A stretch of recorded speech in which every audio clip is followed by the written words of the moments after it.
Welcome to Music Theory. Lesson 1, Tones. Before we begin, why should we learn music theory? Well, theory is the foundation of music itself. Music theory is really just music. Asking why we should learn music theory is like asking why we should learn organic chemistry if you're going to become a doctor, or any of the rudiments or foundations of any subject if you're going to continue further study in that subject. So music theory is really the foundation of all music. Music theory is reading music, it's sight reading, it's understanding music, it's understanding the progression of music and all the different elements of music. So it's very, very important if you're going to study any instrument, if you're going to play any instrument, or you simply have an interest in music in general, or you're an enthusiast, you like going to the concert hall, to the opera. Music theory is very important, but particularly if you're going to take an instrument, you absolutely have to study music theory. How do you know whether or not something is an E sharp or an F? How do you know how to spell the chords, how to read the notes? Music theory tells you how to do this. So let's begin.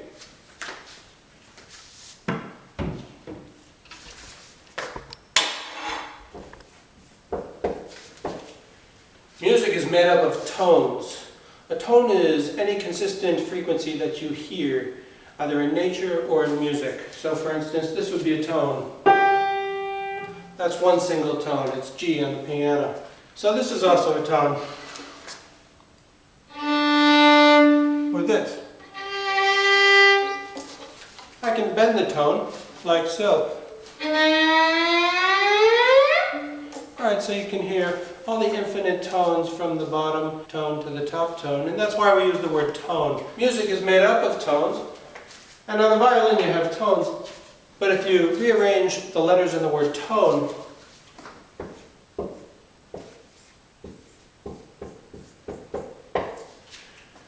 you get the word note.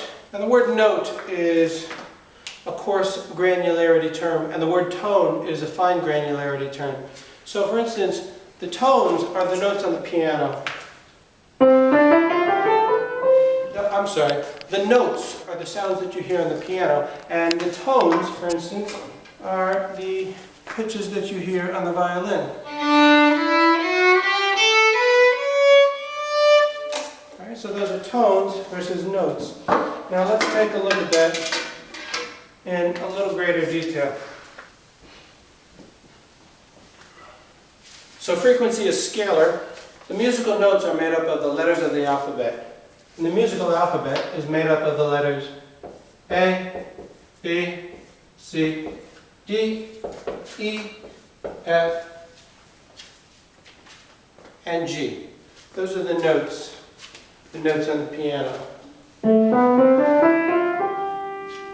That's A, B, C, D, E, F, G. Now these are notes. Now, piano is what we call a fixed pitch instrument.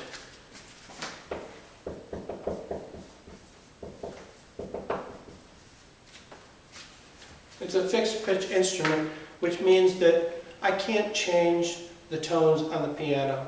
They're stagnant. So we call them notes because you can't change them. This is always going to be an A. If I play an A and a B on the piano, I play those notes on the violin,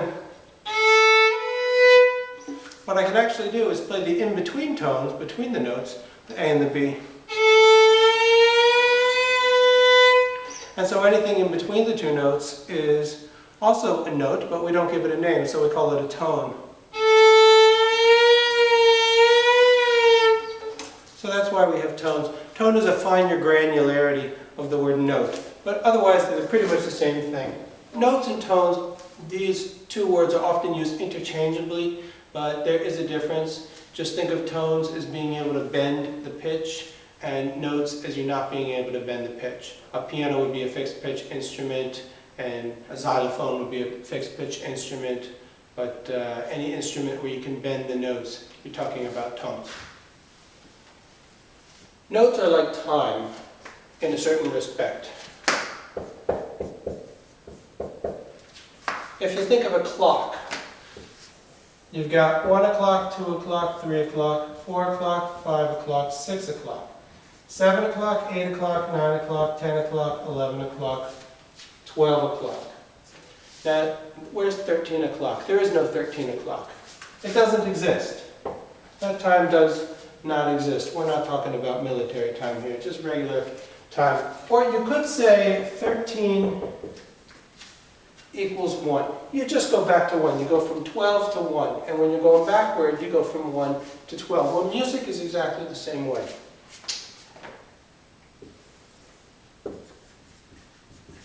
So the musical notes, or the musical alphabet, consists of A, B, C, D, E, F, and G, and there's no H. Doesn't exist in the musical alphabet. Maybe it did a long time ago, but it doesn't exist now. So you could say H equals A if you wanted to. But when you're at A and you want to go to the note before it, you're going to G. When you're at G and you want to go to the note after it, you don't go to H, you go to A. So after G, this is called A. So for those of you who are mathematically inclined, that's called modulus arithmetic. It's a closed number system. Anyway, I won't go on more about that. So these are the notes in the musical alphabet. And then after G, we'll go back to A. Now if I number these notes, and I begin with 1 as A, I don't have to, but I will. 1, 2, 3, 4, 5, 6, 7. I get 8, but there really is no 8, because remember A was 1. Alright, so we can call it 8, but we can also call it the number 1. The prefix oct. Oct means 8. So from the first A to the last A is 8 notes. We call it an octave. It's a very important word in music, the word octave.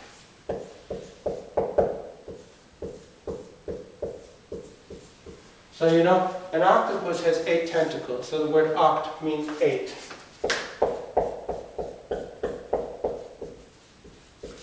A stop sign has 8 sides. Again, the word octagon has 8 sides. So oct means 8. So it's a very important word, octave, from A to A, or from any note, from E to E, whichever is an octave. And you can hear that it's the same note, but it's an octave higher or an octave lower.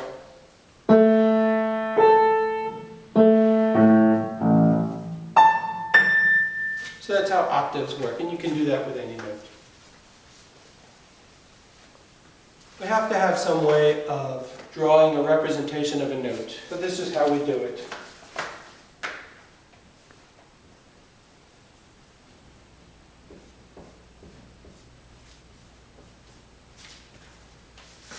This is the guy's head.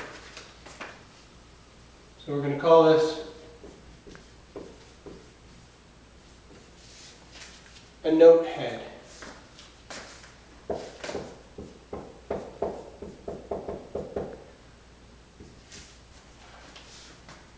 This is a stem. It's a flower, and if I erase the flower, we're left with just the stem. To draw a note, you use a note head and a stem.